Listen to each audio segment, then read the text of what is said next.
said silence was golden, but for Dante Vanzini, the most feared man in New York, silence was a curse. His 6-year-old daughter hadn't spoken a single word in 3 years, not since the night her mother died. Specialists failed. Doctors gave up. Even the Vanzini crime family's billions couldn't buy her voice back.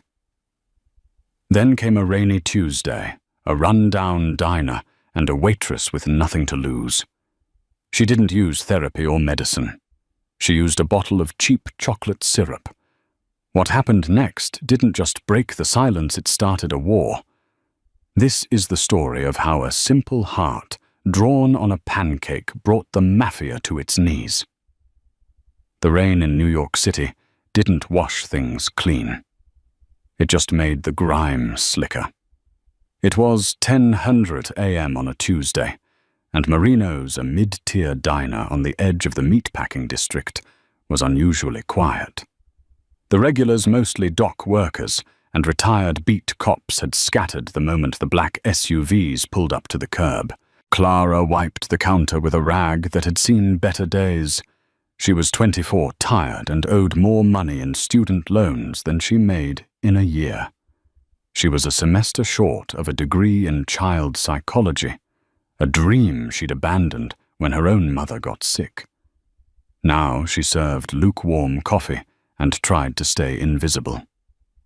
But invisibility was impossible when Dante Vanzini walked through the door. The air in the diner changed instantly. It grew heavier, colder. Dante was a man carved from marble and regret.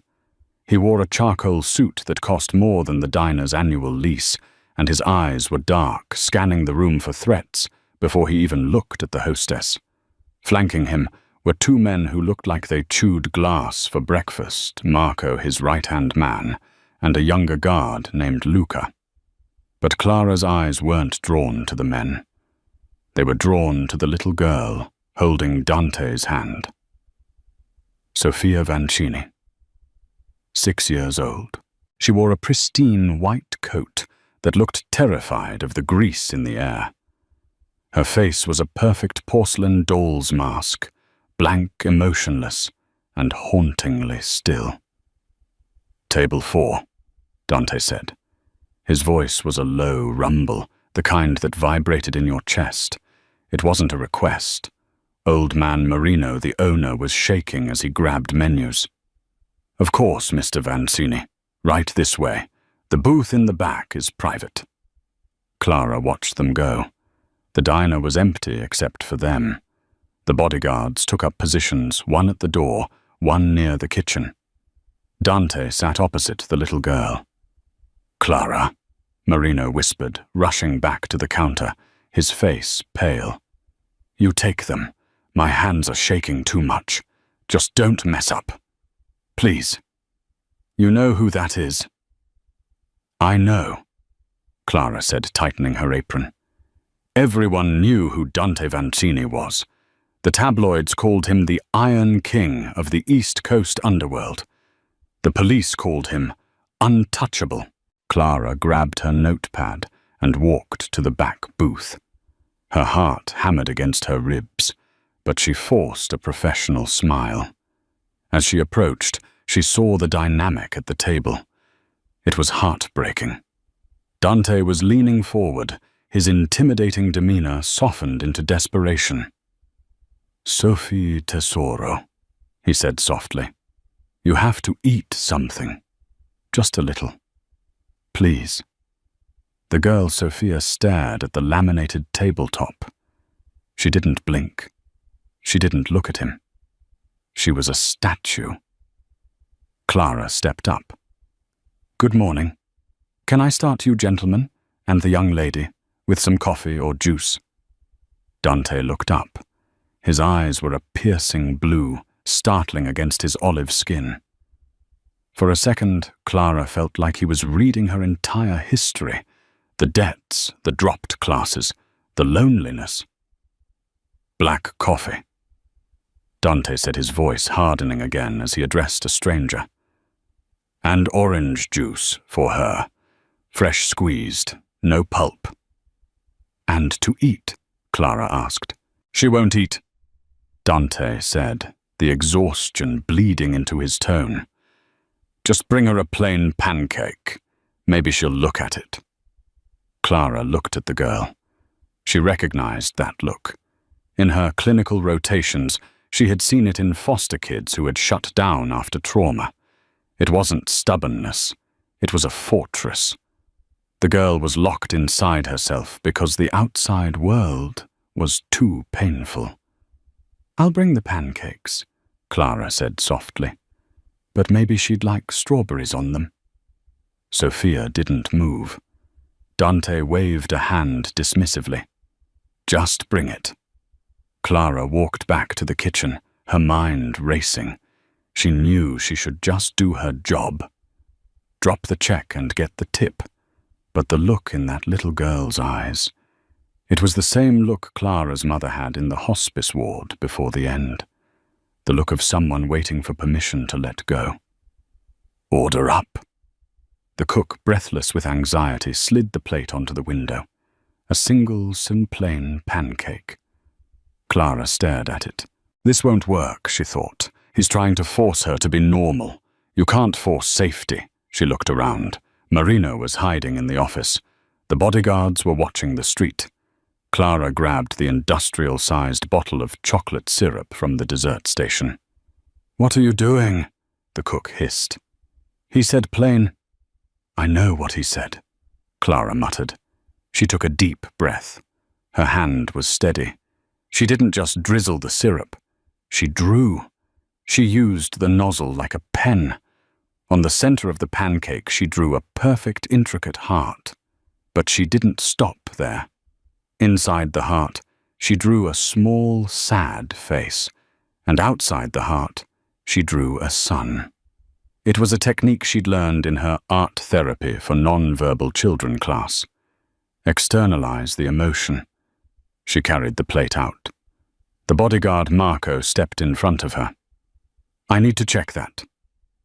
It's a pancake, Marco, Clara said, surprised by her own boldness. Unless you think I hid a wire in the batter, let me pass. Marco blinked, stunned by the sass, and stepped aside. Clara placed the plate down in front of Sophia. Dante looked at the chocolate mess. His jaw tightened. I said plain. I know, Clara said. She didn't look at the mob boss. She looked directly at the child. She crouched down, ignoring the unspoken rule that you never get on eye level with a Vancini unless invited. Sophia, Clara whispered. The girl's eyes flickered. She looked at the pancake. She saw the sad face inside the heart. It's okay to be sad inside, Clara said, her voice barely a murmur. Even when the sun is out. Dante looked ready to explode. Miss, I don't pay you to... He stopped. Sophia had reached for the fork. The entire diner seemed to hold its breath. Even the bodyguards turned to look. The girl's small, trembling hand gripped the utensil. She didn't eat the pancake. Instead, she dipped her finger into the chocolate syrup of the sad face and smeared it, turning the line upward into a smile. Then she looked at Clara. And then a sound, rusty quiet, barely there. Son, Sophia whispered. The silence shattered. Dante Vancini froze. The color drained from his face. He looked from his daughter to the waitress, his mouth slightly open. 3 years. 3 years of silence broken by a waitress in a grease-stained apron. Clara smiled, tears pricking her eyes. Yeah, she said. It's the sun. Dante stood up slowly. The chair scraped loudly against the floor. He towered over Clara. She stood up suddenly, realizing she might have just crossed a line that would get her killed. Who are you? Dante demanded. Clara, she stammered. Just Clara. Dante looked at her. really looked at her for the first time. He didn't see a waitress anymore. He saw a miracle worker. "Get your coat, Clara," Dante said. "Excuse me, you're done here," he said, pulling a wad of $100 bills from his pocket and throwing them onto the table easily, $5,000. "You're coming with me." "I'm not going anywhere with you," Clara said, backing up until her hips hit the counter. The rush of the breakthrough with the child was replaced by cold, hard fear. This was a kidnapping. Marco, the large bodyguard, stepped forward, blocking her path to the kitchen. "The boss asked you to come." "He told me to come." Clara corrected her voice, trembling but defiant. "There's a difference."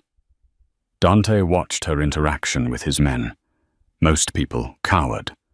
Clara was shaking, yes, but she was standing her ground. He liked that. He needed that. "I apologize," Dante said, his voice smoothing out, shifting from the capo to the businessman. "I'm not used to asking, but I am asking. My daughter, she hasn't spoken since the accident, since my wife died. 3 years, Clara. I have hired the best doctors in Switzerland, the best therapists in New York. Nothing. You drew a picture, and she spoke." He gestured to Sophia, who was now quietly eating the pancake, tracing the chocolate lines with her fork. She looked peaceful for the first time in years. "I need you to work for me," Dante said. "Name your price." Clara shook her head. "I'm not a therapist. I'm a waitress. I didn't finish my degree." "I don't care about degrees." Dante snapped, his patience fraying. "I care about results. I'll pay you $10,000 a week. You live at the estate. You provide companionship and therapy for Sophia." Clara gasped. $10,000 a week? That would pay off her mother's medical debts in a month. It would clear her student loans in 2. But the Vancini estate.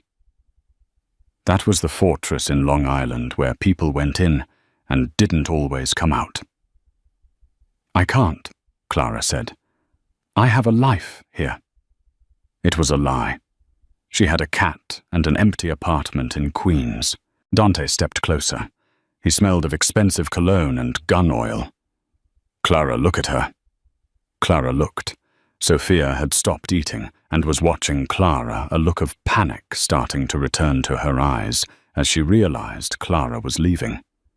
"She chose you," Dante said quietly. "Don't walk away from a child who needs you." It was a low blow, a manipulative, dirty tactic, and it worked perfectly. "I have conditions," Clara said, surprising herself. Dante raised an eyebrow. "Conditions? I don't live there. I commute. I want weekends off, and no guns around me, or the girl when we are working." The bodyguards chuckled. Dante didn't smile. "You'll live there because it's the only way to ensure your safety once you're associated with me," Dante said. "Weekends off, fine. As for the guns, my men protect my family. If you are part of the household, they protect you too. That is non-negotiable." Clara looked at Marino, the diner owner, who was frantically nodding at her to say yes, so these dangerous men would leave his shop. "Fine," Clara whispered. "I'll pack a bag." "We'll buy you new things," Dante said, turning on his heel. "Marco, escort her to the car. We leave now." The ride to Long Island was silent. Clara sat in the back of the armored SUV facing backward, watching the city shrink away. Sophia sat next to her, clutching a stuffed bear. Dante was in the front on the phone, speaking rapid-fire Italian. Clara caught snippets. "Traditore traitor. Trovatelo. Find him." She shivered. She had walked out of a diner and into a war zone. They arrived at the Vancini estate just as the sun was setting. It wasn't a house. It was a fortress. High stone walls, iron gates, and armed guards patrolling the perimeter with German shepherds. As the car pulled into the circular driveway, the front door opened. An older woman in a housekeeper's uniform stepped out, looking anxious. This was Eleanor Waite. "No," the user said. "No names." "Elena." This was Rosa, the head housekeeper. "Mr. Dante," Rosa said, rushing to the car door. "Thank God you're back. There was a call." Dante stiffened. He stepped out of the car, adjusting his cuffs. "What call?" "From the West Side boys," Rosa whispered, glancing fearfully at Clara. "They know you're looking into the leak." Dante's face went hard. He turned to Marco. "Take Clara and Sophia to the East Wing. Lock it down. No one in or out unless I authorize it." "Wait," Clara said, stepping out onto the gravel. "What leak is she in danger?" Dante turned to her. The look in his eyes was terrifyingly intense. He reached out and for a brief second touched her arm. His hand was warm, his grip firm. "You're in my world now, Clara," he said. "Everyone is in danger. But as long as you get her to talk, as long as you save my daughter, I will burn the world down to keep you safe." He walked away towards the main office, barking orders at his men. Clara stood in the driveway, the wind whipping her hair. She looked down at Sophia. The little girl reached up and took Clara's hand. "Son," Sophia whispered again. Clara squeezed the small hand. "Yeah, sweetie. We're gonna find the sun." But as she looked up at the looming mansion with its dark windows and armed guards, Clara knew the sun didn't shine much in the Vancini world. She had just walked into the shadows, and somewhere in those shadows, someone was watching. Up on the third floor, a curtain moved, just a fraction. Someone was watching their arrival. Someone who didn't want Sophia to talk. Because if the little girl spoke, she might reveal the secret that got her mother killed. Clara wasn't just a nanny anymore.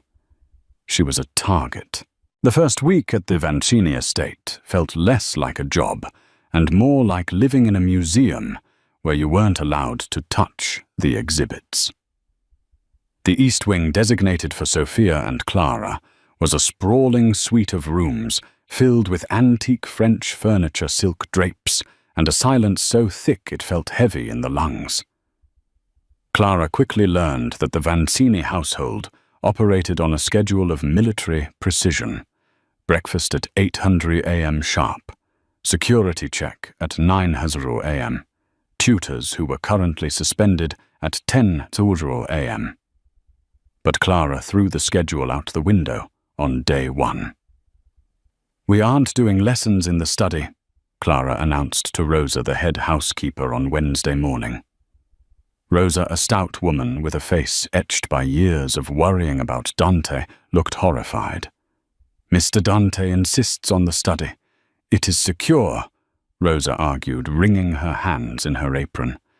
"The study is dark and smells like old cigars," Clara countered. "We're going to the solarium. Sophia needs light. If she's going to speak, she needs to feel like she's not in a prison." Clara took Sophia's hand. The little girl was clutching her stuffed bear, a tattered thing named Mr. Cuddles that looked out of place against her expensive velvet dress. Sophia looked up at Clara, her eyes wide. She hadn't spoken a word since the sun incident at the diner, but she hadn't let go of Clara's hand either. They moved to the solarium, a glass-walled room overlooking the manicured gardens. It was beautiful, but Clara noticed the grim reality immediately. The glass was bulletproof, thick and distorted at the edges, and two armed guards stood outside in the rose bushes, pretending to look at the flowers, while their hands hovered near their waistbands. Clara set up a station on the floor. not a table the floor. She laid out butcher paper paints, crayons, and bottles of chocolate syrup. "Okay, Sophia." Clara sat cross-legged, ignoring how her jeans pulled tight. "Today we aren't talking. Talking is hard. Today we make a mess." Sophia hesitated. In this house, messes were cleaned up instantly. Messes were forbidden. Clara squeezed a blob of bright blue paint onto the paper. Then she stuck her entire hand in it and slapped a blue handprint onto the page. Sophia gasped, a tiny, audible intake of breath. "Your turn." Clara grinned. It took 10 minutes, but eventually, Sophia Vancini, the heiress to the biggest crime syndicate in New York, was covered in paint. She was giggling, a soundless shaking motion of her shoulders as she smeared yellow and green across the paper. It was in this moment of chaotic joy that the door opened. It wasn't Dante. It was a man Clara hadn't met yet. He was younger than Dante, perhaps late 20s, with slicked-back blonde hair and a suit that was too shiny, too trendy. He had a smile that didn't quite reach his eyes. Well, the man said, stepping over a puddle of chocolate syrup. "I heard Dante brought home a stray, but I didn't realize she was running a daycare." Sophia instantly froze. The joy evaporated. She scrambled backward, hiding behind Clara. Clara wiped her paint-covered hands on a rag and stood up, placing herself between the man and the girl. "And you are Julian Rossi," he said, extending a hand. "The consigliere, or as I like to say, the guy who cleans up the messes Dante makes. I'm Dante's cousin." Clara didn't shake his hand. "We're in the middle of a session, Mr. Rossi. It's private." Julian laughed, a dry, humorless sound. "Nothing in this house is private, sweetheart. Everything is watched. Everything is recorded." He took a step closer, invading her personal space. "Dante seems taken with you. He's usually more discerning with the help. What's your angle gold digger undercover cop?" "Waitress," Clara said coldly. "Now please leave. You're scaring her." Julian looked at Sophia, his expression unreadable. For a second, Clara thought she saw a flash of annoyance, or was it fear in his eyes when he looked at the child? "She doesn't scare easily," Julian muttered. "She's a Vancini. We don't get it scared. We get even." "Julian." The voice came from the doorway. It was Dante. He had returned early. He was in his shirt sleeves, his tie undone, looking like he'd just come from a brawl. His knuckles were bruised. "Dante!" Julian's demeanor flipped instantly. He smiled, backing away. "Just welcoming the new guest. Checking on the princess." "Get out," Dante said. Low, dangerous. Julian held up his hands in surrender. All right. Touching base, that's all. We have the shipment coming in tonight at the docks. I needed your signature on the transfer orders. Leave the papers in my office and stay out of the East Wing, Dante growled. Julian gave Clara a wink and slipped out the door. The tension in the room remained high. Dante looked at the mess on the floor. The paint, the syrup, the ruined expensive rug. Clara held her breath, waiting to be fired. Dante walked over to the painting. He crouched down, ignoring the risk to his Italian dress pants. He looked at the chaotic swirl of colors. "Isabella used to paint," he said softly, almost to himself. "She loved watercolors. She tried to teach Sophia before." He trailed off. He looked up at Clara.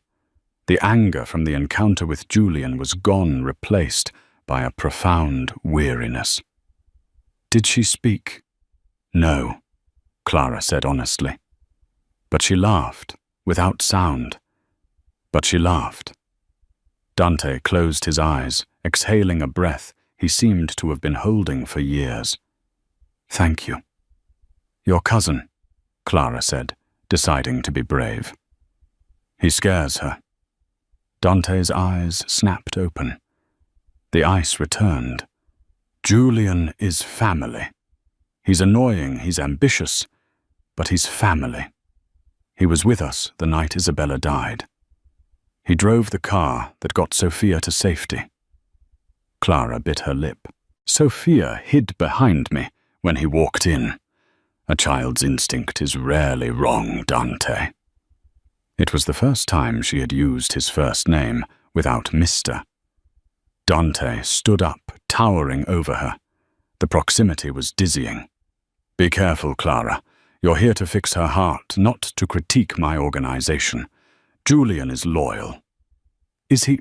Clara challenged. Because he just told me that nothing here is private. That implies he's watching. If he's watching me, he's watching her. Why does a 6-year-old need to be watched by her own cousin? Dante stared at her. The silence stretched, charged with an electricity that Clara couldn't quite name. It wasn't just fear. It was attraction. He was a dangerous man, a killer. But the way he defended his daughter made Clara's chest ache. I watch everyone, Dante said finally, because I can't lose anyone else. He turned to leave, but stopped at the door. Dinner is at 7 tomorrow. Formal dining room. You'll eat with me. Both of you. I thought I was the help, Clara said. Dante looked back over his shoulder, his eyes sweeping over her paint-splattered jeans. Tonight, you're not the help. Tonight I need someone at the table who isn't trying to kill me or ask for money.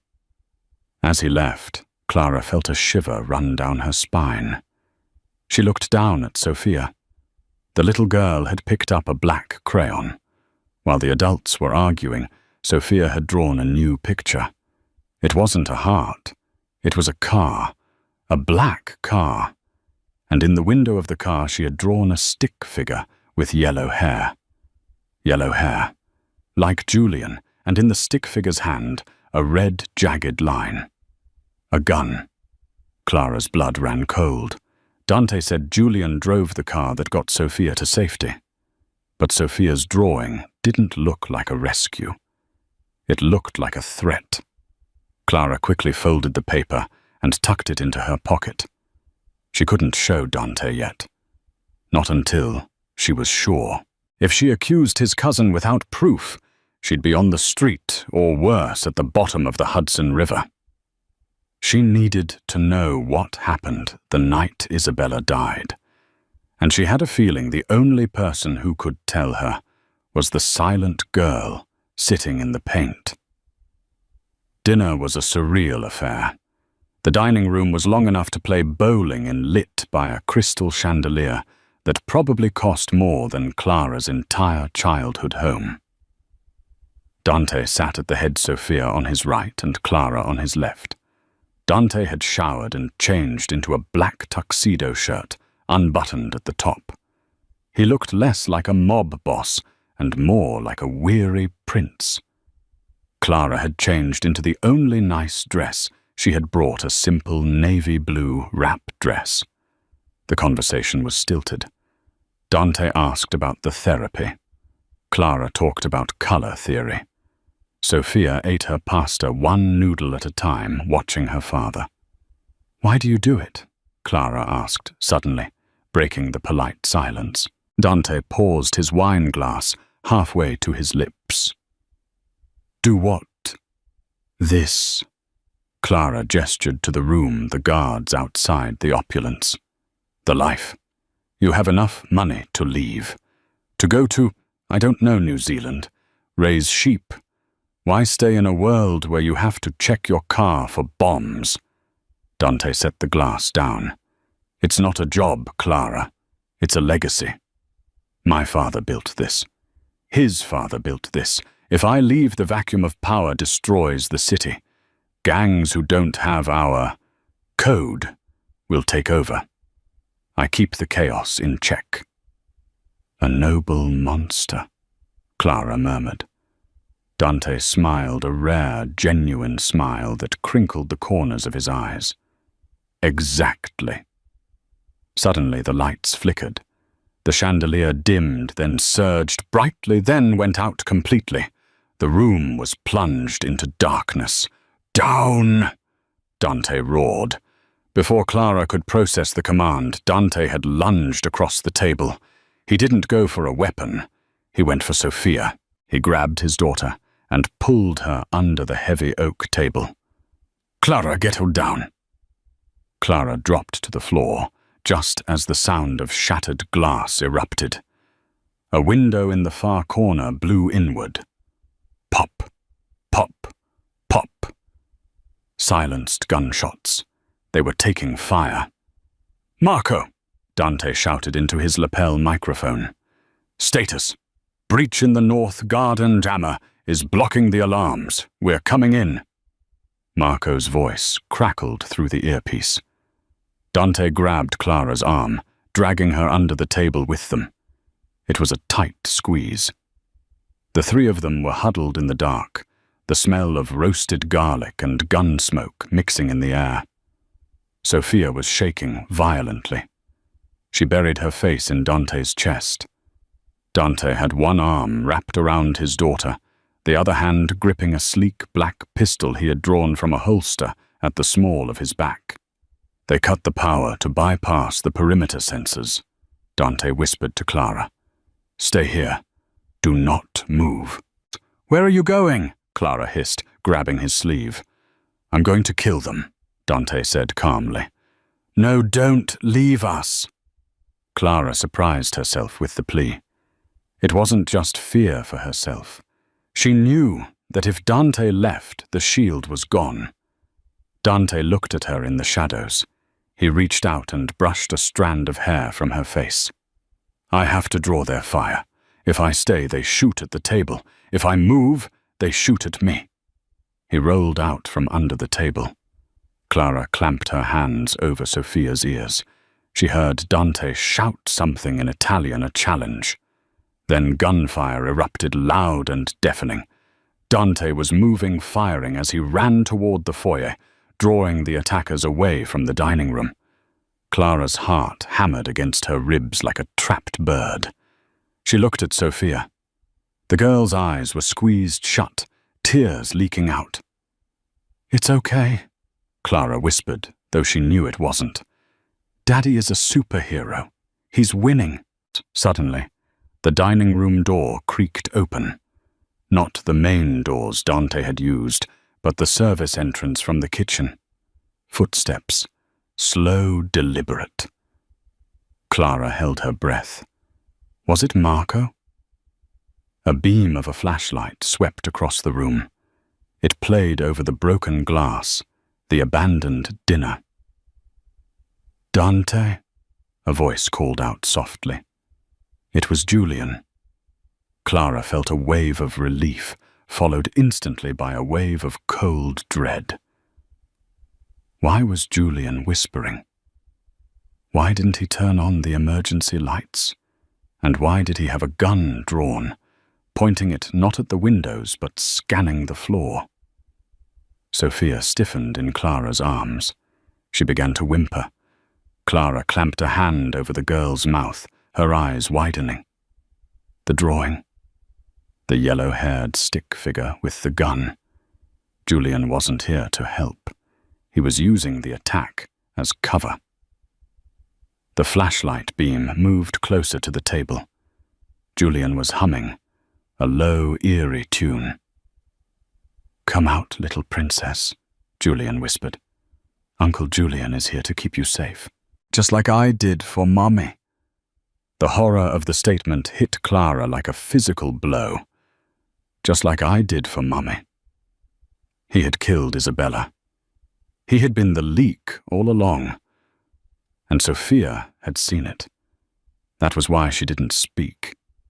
She knew if she spoke, the man with the yellow hair would come back. The flashlight beam hit the tablecloth right in front of Clara's face. He knew they were there. Clara looked around desperately. On the floor near the table leg was the heavy silver pitcher of ice water. Julian grabbed the tablecloth and ripped it away. "Found we." Clara didn't wait. She swung the silver pitcher with every ounce of strength she possessed. It connected with Julian's kneecap with a sickening crunch. Julian screamed, his gun firing wildly into the ceiling as he collapsed. "Run!" Clara screamed, grabbing Sophia. They scrambled out from under the table, slipping on the spilled ice and water. Clara didn't look back. She dragged Sophia toward the main hall. "Bitch!" Julian howled behind them. He was hurt, but he was getting up. Clara burst into the hallway. It was chaos. Smoke flashing lights from the alarm system that had finally kicked in. "Dante!" she screamed. At the far end of the hall, Dante was standing over two bodies dressed in black tactical gear. He spun around at the sound of her voice. He saw them. He saw Clara running Sophia in tow. And he saw Julian limping out of the dining room, raising his gun, aiming at Clara's back. Time seemed to slow down. Dante was too far away. He couldn't reach them in time. But Sophia stopped. She didn't run. She turned around. She looked at Julian, the monster of her nightmares, the man who had silenced her for 3 years. She let go of Clara's hand. She pointed a small finger at him, and she screamed. "Murderer!" The word tore through her throat, raw and primal. It echoed off the marble walls louder than the gunshots. Julian flinched. The shock of the silent girl screaming his secret made him hesitate for a fraction of a second. That fraction was all Dante needed. Bang! Dante's shot was impossible. 50 feet through smoke past his own daughter. The bullet struck Julian in the right shoulder, spinning him around and dropping him to the floor. Dante didn't stop. He sprinted down the hall, a blur of fury. He reached Julian before the man could recover his weapon. Dante kicked the gun away and pinned his cousin to the floor with a boot to the throat. "What did she say?" Dante hissed, his voice trembling with a rage that shook the floorboards. "What did my daughter just call you?" Julian coughed blood, grinning through stained teeth. "She's crazy, Dante. Just like her mother." Dante looked up at Sophia. Clara had fallen to her knees, wrapping her arms around the trembling child. Sophia was sobbing now, great heaving sobs that shook her tiny frame. The dam had broken. "He hurt Mommy," Sophia wailed, her voice hoarse but clear. "He made Mommy sleep in the car. With the red paint." The red paint. Blood. Dante looked back down at Julian. The realization washed over him. The betrayal. The grief. The 3 years of watching his daughter suffer, thinking it was trauma from the crash, when it was fear of the monster sleeping in the guest house. Dante pressed his boot harder. "Marco," he bellowed. Marco appeared from the smoke, bleeding from a cut on his forehead, but alive. "Take him to the basement," Dante said. His voice was dead, void of all humanity. "Keep him alive. I want to have a very long conversation with him later." As Marco and Luca dragged the screaming Julian away, Dante collapsed to his knees. He didn't care about the bodies of the assassins in the hall. He crawled toward Clara and Sophia. He reached them and pulled them both into a crushing embrace. He buried his face in Sophia's neck, weeping openly. "I heard you, Tesoro," Dante sobbed. "I heard you. You saved us." Clara sat there, sandwiched between the weeping Mafia Don and his daughter, her heart slowly returning to a normal rhythm. She looked at Dante's hand, which was gripping her shoulder, as if she were the only thing anchoring him to the earth. She had broken the silence, but in doing so, she had unleashed a storm. The attack tonight wasn't just a hit. It was a coup attempt orchestrated by Julian. And now that it had failed, the rest of the families in New York would smell blood in the water. Dante pulled back, looking at Clara. His eyes were red intense and burning with a new emotion. "You saved her life," he whispered. "You figured it out." "She drew it," Clara said, her voice shaking. "She drew him in the car." Dante nodded slowly. He stood up and pulled Clara to her feet, then lifted Sophia into his arms. "We can't stay here," Dante said. "The estate is compromised." Julian gave them the codes. "We have to go to the safe house." "Where?" Clara asked. "A cabin in the Adirondacks, off the grid. No phones, no internet, just us." He looked at her, his gaze piercing. "You don't have to come. I can have Marco drive you to the airport. I'll give you $1 million. You can disappear. You'll be safe." Clara looked at the door, at the freedom that waited there. Then she looked at Sophia, who had her head on Dante's shoulder, watching Clara with wide, teary eyes. And she looked at Dante, the man who had just walked through fire for his family. "I'm not going anywhere," Clara said. "I still have to teach her how to draw a proper horse." Dante stared at her for a long moment. Then he nodded. "Let's go." The drive to the Adirondacks was a blur of highway lights and tension. They switched cars 3 times in New Jersey and Connecticut, a dizzying logistical dance orchestrated by Marco to shake any tails. By the time they reached the private access road near Lake Placid, the city rain had turned into a driving blizzard. The safe house wasn't the rustic shack Clara had imagined. It was a sprawling timber lodge hidden deep within a dense pine forest, accessible only by a single dirt road that was rapidly disappearing under the snow. It was fortified, stocked, and completely isolated. "We're here," Dante said, killing the engine of the nondescript pickup truck they had acquired in Albany. Sophia was asleep in the back seat, her head resting on Clara's lap. Clara looked out at the dark silhouette of the cabin. It looked peaceful, a stark contrast to the violence they had just fled. "Is it safe?" Clara asked, her voice hushed. "No place is truly safe," Dante replied, his eyes scanning the tree line. "But this is as close as it gets. No electronics, no signals. The walls are reinforced. We wait here until Marco clears the city." They carried the sleeping child inside. The interior was cold, smelling of cedar and wood smoke. Dante moved with efficient purpose, lighting the massive stone fireplace in the living room, while Clara found blankets. For the next 3 days, the world outside ceased to exist. It was just the 3 of them and Marco, who patrolled the perimeter like a restless wolf encased in a snow globe of silence. But the silence was different now.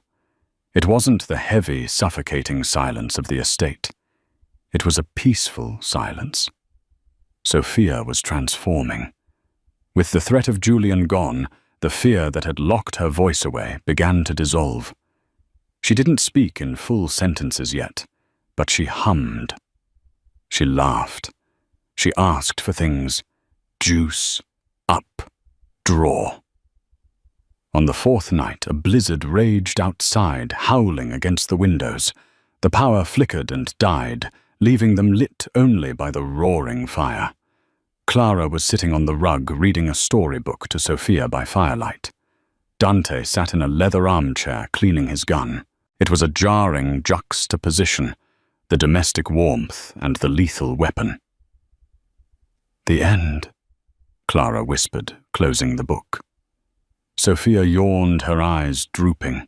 She crawled off Clara's lap and walked over to Dante.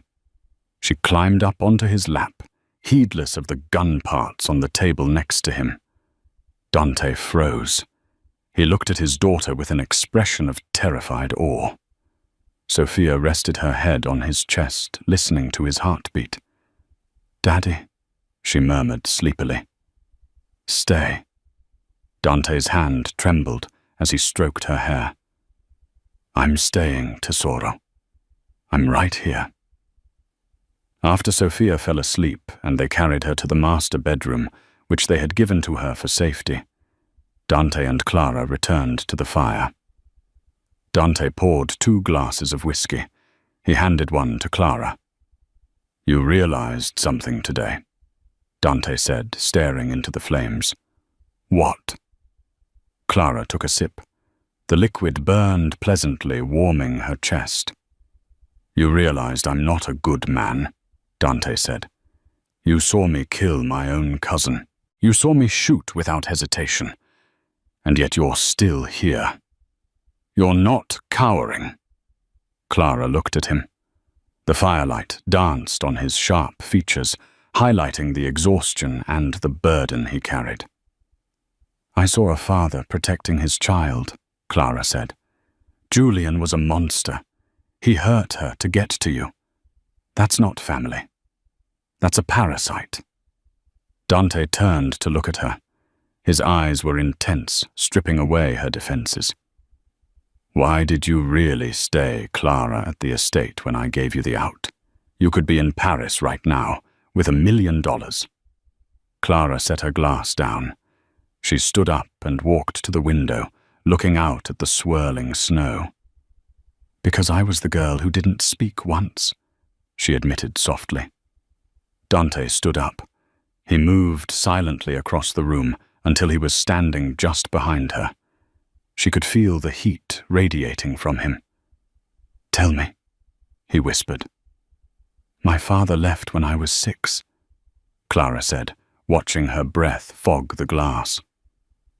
My mother fell apart. I stopped talking for a year, because I thought if I was quiet enough he'd come back. He never did. No one came to save me. I had to save myself. She turned to face him. I saw Sophia, and I saw myself. But she has you. You came for her. You fought for her. That makes you a good man, Dante. Maybe a dangerous one, but a good one. Dante stared at her, his resolve crumbling. The distance between them seemed to vanish. I haven't felt good in a long time, he murmured. He reached out his hand, cupping her cheek. His thumb brushed her lower lip. Clara's breath hitched. Dante, I shouldn't, he said, his voice rough. You're under my protection. This crosses a line. We crossed the line when you kidnapped me from a diner. Clara whispered, a small smile playing on her lips. Dante let out a low groan and closed the distance. He kissed her. It wasn't gentle. It was desperate. It was a kiss born of adrenaline fear and days of simmering tension. Clara wrapped her arms around his neck, pulling him closer. He tasted of whiskey and danger. His hands tangled in her hair, his grip possessing. For a moment, the Mafia, the hit men, the millions of dollars, it all faded. There was just the man and the woman in the firelight. But the moment was shattered by the sound of the front door slamming open. Dante broke the kiss instantly, spinning around his body, shielding Clara. He reached for the gun on the table, but it was too far. It was Marco. He stumbled into the room, covered in snow, his face pale. "Boss!" Marco gasped, clutching his side. Blood was seeping through his fingers. "They found us." Dante was at his side in a second. "Who Julian is in the basement back in New York." "Not Julian," Marco wheezed. "Moretti, the Moretti family. Julian sold the location to them before you shot him. He had a dead man's switch on his phone." Dante cursed a wood string of Italian profanity.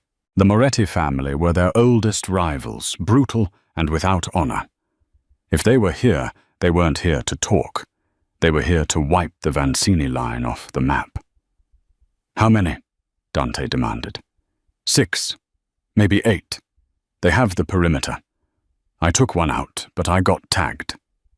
Dante dragged Marco to the sofa. Clara, get the first aid kit from the kitchen. Then get Sophia. We're leaving. We can't leave, Marco grunted. They disabled the truck. Tires are slashed, and they're watching the road. Dante looked at the window.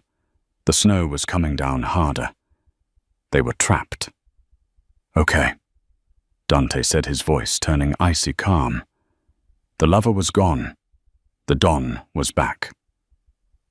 If they want a war, we give them a war. He looked at Clara. Can you shoot? Clara's hands were shaking as she handed him the first aid kit. No. Dante grabbed a smaller pistol from his ankle holster and pressed it into her hand. It was heavy and cold. Point and pull, Dante said. Take Sophia to the basement. There is a panic room behind the wine rack. Lock it from the inside. Do not open it for anyone but me. If anyone else tries to get in, he looked at the gun in her hand. You don't hesitate. You understand. Dante, Clara said, terror gripping her throat. What are you going to do? Dante checked the magazine of his main weapon. He walked to the door, killed the lights, and looked out into the white void. I'm going to remind the Morettis why they used to be afraid of the dark. The basement panic room was cold and smelled of damp earth.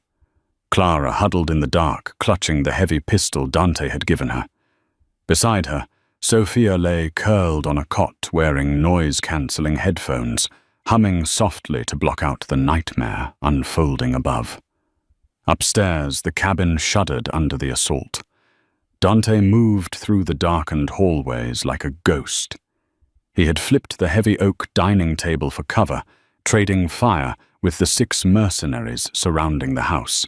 Marco was already down, bleeding out on the sofa from a gut shot, clutching a shotgun he was too weak to lift. Vancini! Enzo Moretti's voice boomed from the snowy darkness outside. Give us the girl, or we burn this place down. Dante fired back, taunting them, refusing to yield. But then the shooting stopped. Check your phone, Dante, Enzo shouted. Dante pulled out his burner. A picture message showed a man on the roof of the cabin, tilting a canister over the ventilation shaft. Nerve agent. Enzo lied. It was gasoline, but the threat was effectively the same. It sinks. Your little girl won't even wake up. Dante froze.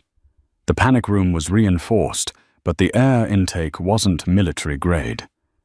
If they poured gas down the vents, Clara and Sophia would die in minutes. He looked at Marco, who shook his head weakly, but Dante knew the math. He had to buy them time. Stop! Dante screamed. He dropped his empty magazine and placed his weapon on the floor. I'm coming out. Dante walked out the front door, hands raised, stepping into the blinding high beams of the SUVs. Enzo Moretti stepped forward, wearing a thick fur coat and a cruel smirk. He wasted no time pistol-whipping Dante across the face. Dante fell to his knees in the snow, tasting blood. You embarrassed my father, Enzo spat, leveling his gun at Dante's forehead. You think I'm going to let you live? I'm going to kill you, then I'm going to go downstairs and finish the bloodline. Enzo cocked the hammer. Say goodbye, Iron King. But Enzo hadn't counted on Clara. She hadn't stayed in the panic room. Realizing Dante was surrendering, she had squeezed through the narrow coal chute and shimmied up the icy trellis to the roof. Perched precariously on the frozen shingles, wearing only a sweater, she leveled Marco's backup revolver. She didn't aim for Enzo. She knew she'd miss. She aimed for the jerry can in the hands of the man by the vent. Bang! The bullet struck the metal can. The fumes ignited instantly. A massive fireball erupted on the roof, knocking the henchman off and showering the porch below with burning fuel and debris. The explosion threw Enzo forward, knocking him flat into the snow. Dante didn't hesitate. He lunged. He tackled Enzo, ripping the submachine gun from his hands and spraying bullets to suppress the other gunmen scrambling away from the fire. "Clara!" he screamed, looking up just in time to see her lose her grip on the icy roof. She slid helplessly off the edge and plummeted into a deep snowbank below. Enzo scrambled up, pulling a knife since he had lost his gun. "Kill them all!" Dante tossed the empty gun aside and met Enzo hand to hand in the snow. Rage fueled him. He caught Enzo's wrist, headbutted him with a sickening crunch, and drove him face first into the hood of the SUV. "Stay down," Dante growled. The remaining gunmen regrouped, raising their weapons to execute Dante. But suddenly, sirens pierced the night. Red and blue lights flooded the driveway. "FBI, drop your weapons." The Moretti crew froze. Getting arrested was bad. A shootout with the feds was suicide. They dropped their guns and raised their hands. Dante looked at the lead officer. It wasn't the FBI. It was Officer O'Malley, a corrupt cop on Dante's payroll leading a staged raid. "You'll need a priest, Enzo," Dante whispered as the SWAT team zip-tied the attackers. Dante didn't wait for the cleanup. He sprinted to the snowbank under the eaves. Clara was lying there, pale and shivering violently from the fall. "Did I get him?" she asked weakly. Dante scooped her into his arms, crushing her against his chest. "You got him, Clara. You saved us all." "I drew a heart," she whispered, her eyes fluttering shut as consciousness faded. "With fire this time." Dante held her tight, screaming for a medic as the adrenaline finally crashed. The rhythmic beeping of the heart monitor was the first thing Clara heard. She blinked against the harsh hospital lights to find Dante sitting by her bedside, looking like he hadn't slept in a week. His tactical gear was gone, replaced by a clean t-shirt, but the exhaustion was etched deep into his features. "You're awake," he rasped, pouring her water with a trembling hand. He explained the fallout quickly. Marco was out of surgery and already complaining about the hospital food, and Enzo Moretti was in federal custody. The fake FBI raid had created enough confusion to plant evidence in Enzo's trunk. He wouldn't see the sun for 20 years. The war was over. But Dante wasn't celebrating. He stared at the floor, his jaw tight. "I have the papers ready," he said quietly. "A new identity. A passport. A deed to a house in Tuscany. You can go there, paint, and be safe. I almost got you killed, Clara. I can't watch that happen again." Clara ignored the sharp pain in her cracked ribs and sat up. She reached out, grabbing his shirt collar and pulling him down until their faces were inches apart. "I didn't jump off a roof for a paycheck, Dante," she whispered fiercely. "And I didn't do it for a house in Tuscany. I did it because I love her. And God help me, I love you." Dante froze. The Iron King mask crumbled, leaving just a man terrified of his own heart. "I'm a criminal, Clara. I have blood on my hands." "And I have chocolate syrup on mine," she countered. "We're a mess, but we're a mess together. Don't you dare send me away unless you don't love me." He searched her eyes for fear and found only steel. With a ragged sigh of surrender, he closed the distance. "I've loved you since the moment you stood up to me in the diner." He kissed her, then a desperate, tender seal of a promise. The door creaked open. "Daddy." Sophia stood in the doorway. She climbed onto the bed, careful of the IV lines, and handed Clara a piece of paper. It was a drawing of 3 stick figures, holding hands under a giant yellow sun. Beneath them, written in shaky crayon letters, was a single word: family. "She speaks," Clara whispered, tears spilling onto her cheeks. "She speaks," Dante smiled, stroking his daughter's hair.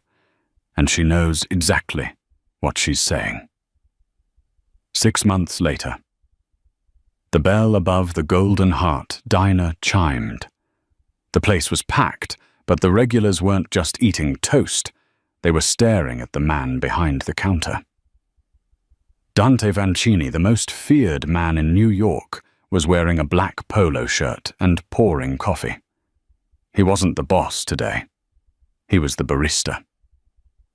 Clara walked out of the kitchen, looking radiant as the new owner. She wrapped an arm around Dante's waist. "Table 4 needs a refill, handsome." "I'm on it, boss." Dante winked. "Daddy, look." Sophia was sitting at table 4, her books spread out. She held up a test paper with a big red A on it. "The teacher said I got all the answers right." She beamed. "But she said I talk too much in class." Dante threw his head back and laughed, a loud, booming sound that filled the diner. It was the sound of a man who had walked through hell and come out the other side holding an angel's hand. "That's my girl," Dante said, kissing Clara's temple. "Never stop talking, Sophia. Never stop." Sometimes the loudest cries for help are the ones that make no sound at all. Dante Vanchini thought money and power could fix his broken family, but it took a waitress with a bottle of chocolate syrup to understand that healing isn't about force, it's about connection. Clara and Dante's story reminds us that love often shows up in the most unexpected places amidst danger and silence, and that true family isn't just about blood, but about who is willing to walk through the fire for you. Did this story keep you on the edge of your seat? Would you have had the courage to stand up to a mob boss to save a child? Let me know in the comments below. If you enjoyed this journey of suspense and romance, please like this video. Share it with a friend who loves a good twist, and subscribe to the channel so you never miss a story. Thanks for watching.